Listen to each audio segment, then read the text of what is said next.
reason why I don't like when they get it too personal is that then it becomes like a grudge match. And we've said this, and I've said this a bunch of times. Many times. The fight ends up being a shitty fight because no one wants to throw the fucking punch.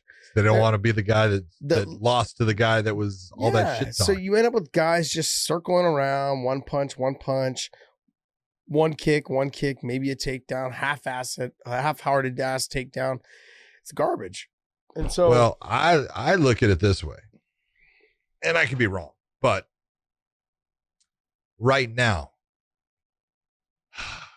Jon is he's the full package. Izzy is not the full package. Yeah. Izzy can knock Jon out, let's say.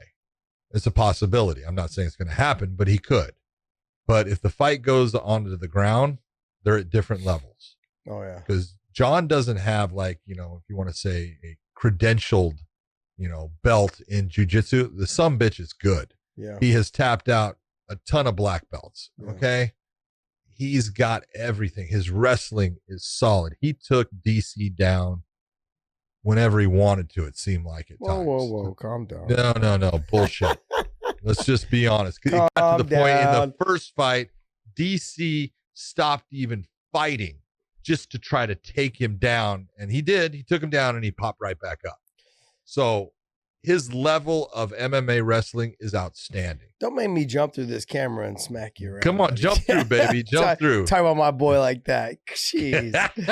Nah, I get you. I understand. I understand, though, for sure. It's just the truth. He's good. Freaking MMA wrestling is outstanding. And his wrestling is good. He's a lot stronger than people realize. You know, they think he's got skinny legs, and he's not that strong. He's super strong. Yeah. Guy's got leverage strength. He's the full package.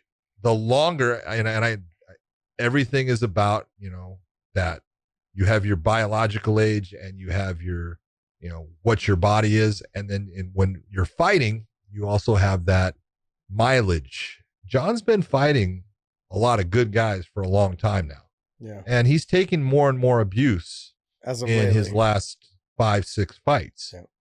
You know, and so it's starting to add up. The longer this goes without them fighting, the better chance Israel Adesanya has in beating Jon Jones, in my opinion. The sooner this happens, the less chance he has in beating Jon Jones.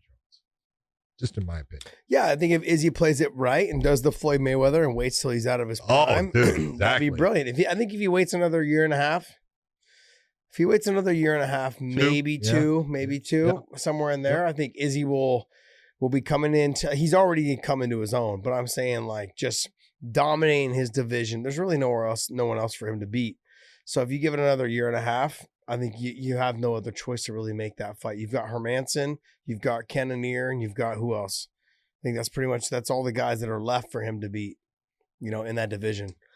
So outside of those guys, I mean, then that makes sense. You know, but that's once he fights Cannonier, that'll be another 6 months.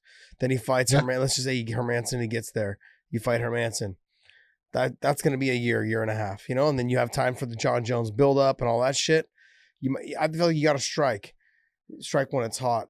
100% agree. Okay.